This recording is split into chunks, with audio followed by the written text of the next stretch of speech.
What's going on, everybody? Today we are talking about marking up everything. If you touch it, you do something with it for a customer, you need to make money on it. Plain and simple, let's get into it.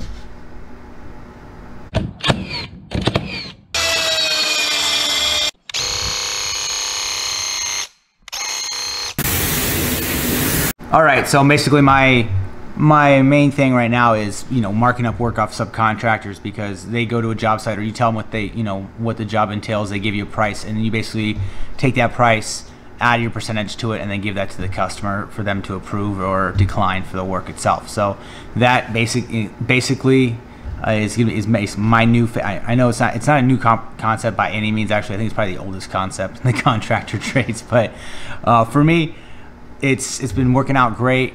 50% gross profit on pretty much everything. Now, I don't have to make 50% on everything. If it's, something I don't actually have to do any work with it, it's obviously taken care of by my sub, then, I won't mark it up that much. But there's times where I mark way more than 50% because pain in the butt, customers paying the butt. There's a lot of work on my end as well, maybe not doing the exact, physical labor part, but I have to source materials, find them, get them to the job site, etc., etc. So marking up materials is also another thing, but marking up your subcontractors' work is, I always almost consider it mandatory. If you're in a small business, you're a small contractor, mandatory. A couple things, I'll throw in a couple pictures here if I can, but there's a glass mosaic tile going in for a backsplash. The lead came to me through Facebook. I go and I measure. I go and take a look at it. Well, I don't actually. I have them send me pictures. I guesstimate that square footage. I give them a price over the phone or over email or text message for what it is, and my QuickBooks. They approve it. Before then, I send a picture. I take the pictures and I send them to my subcontractor. He asks me how many square feet. I give him the rough estimate, and he gives me a price, and I mark that price up, my percentage, and then I submit that to the customer. They approved, and we started work on that. It's a small job, so we started work on it yesterday. It'll be today, and then tomorrow will be the final, where I collect the final payment. So, in that job, it's 57% gross profit on it. And I went there with the contract, had them sign. I have to go, get a few materials for it. But other than that, that's all the work I'm doing for it. And that's free market. That's absolutely for me, it seems like the way to do business. Absolutely. A couple other examples, materials wise, you have to.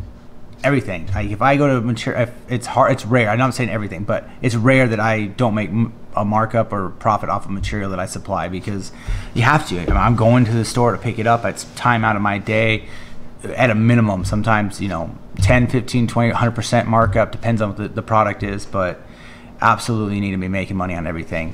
If you're touching it, the only thing I do for free is remote estimating. If it's an on-site, I'm gonna have to charge, because it's just time out of my day. That's the way it is right now, and that's the way the market in my area anyway. That's the way the market. There's too much work. I can't just run around and do estimates all day. There's just too much work. So just mark up everything, price everything out. If you want to get, I'm getting to the point where I don't need to actually, look up stuff. It's like, okay, this is a half day, it's my half day rate, full day rate, et cetera, plus materials. That's kind of how I look at stuff now. But at the same time, subcontractors, I'm trying to get them on the job site so they can give me a price, and then I can, I don't want to be bit in the butt with it, so I don't want to eat anything. So they need to be, their prices need to be, right as well. So let me know in the comment section how you guys deal with subcontractors. If you mark up everything, I've even electricians and HVAC, they give me a price for a change order. I have to mark it up, just because I am the one dealing with the customer. They're going to be calling me. They're not going to be calling them. All that kind of stuff. So don't be afraid to do it. Be prepared to lose the job or lose the change order, because for one, if you lose it, it means you save yourself the work. You don't get paid, but you save yourself the work.